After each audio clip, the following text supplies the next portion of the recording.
Hello? Hello, Sydney. What do you want? It's time, girlfriend. Someone has taken their love of sequels one step too far. You want to be one of the big boys? Manson? Bundy? OJ? From suspense master Wes Craven comes the sequel everyone's dying for. It's scary. It's very scary. We're gonna do a little murdering. Let's see some blood and guts.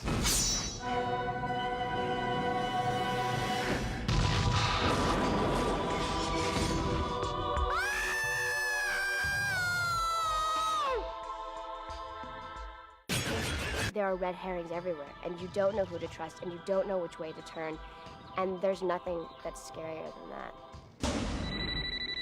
I'm not interrupting anything, am I? It's him.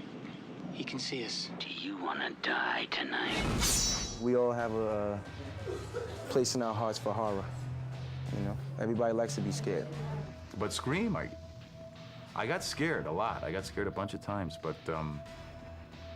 it was different. I mean, it appealed to, you know, most of these horror movies are so primal. It's all about death and fear. And, you know, it's when a movie like that involves your intellect, it's in a funny way, it sort of distracts you from being afraid. I don't think there has been a series like this ever.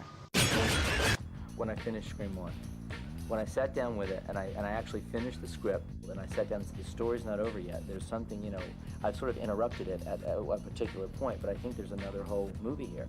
Sidney's life gets turned upside down. As, you know, once again, everyone's a suspect. And everyone's a target. It's always a little scary going into something immediately after or almost immediately after doing the same character because you do want to sort of spread it out. But I got to do Party of Five before I did this again, and I also did a movie called Wild Things, and then I went into this, so it was like coming back to a family, and it was really nice. Well, if Wes was a part of it, Courtney and Nev, and it was sort of the whole same thing, Jamie, I would pretty much do anything to do another Scream. You inspire me, sir.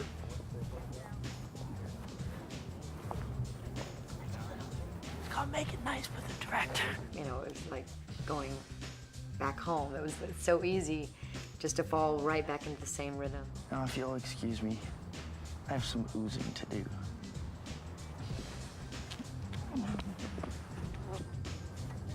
That's the worst scene I ever done. We've got the same writer, same director, same producers. So I think that's one of the reasons the cast all wanted to come back. How would you make it different? I'd let the geek get the glove.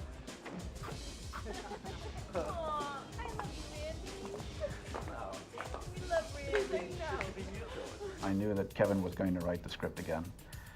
We had a continuation of the same characters, the survivors of the first, specifically Nev Campbell and Courtney Cox and Jamie Kennedy and David Arquette. So we had this terrific core in the cast.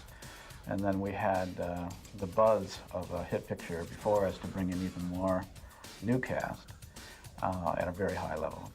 Certainly Jerry O'Connell, Jada Pinkett, Omar Epps, Tim Oliphant, Sarah Michelle Gellar. They're stars in their own rights, either from television series or from movies.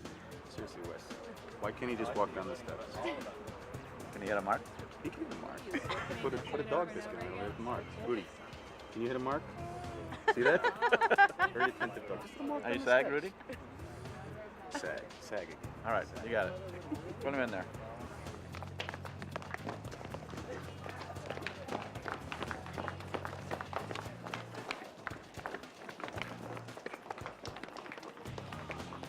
But when you came down the path, that part was good, but right about the middle, it was a little big. It was a little big. So take it down, and maybe just throw a look back to Nev on your way out, okay? And this has been great. It's been so much fun. It's been unbelievable. Everybody is so nice. I'm having such a great time. Shit, I'm crushed. That's disgusting, Derek. I can't be with an alcoholic.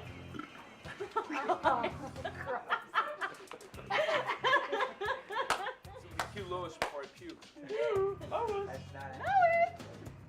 Hey, guys! Something is up at Omega Beta Zeta. Police are everywhere. Hurry!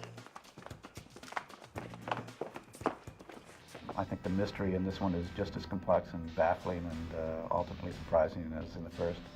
I think it's mounted on even a little bit bigger of a scale and palette than the first one. And as I'm writing Scream 2, one thing I've realized is that there's a third one too. And that this is definitely a trilogy.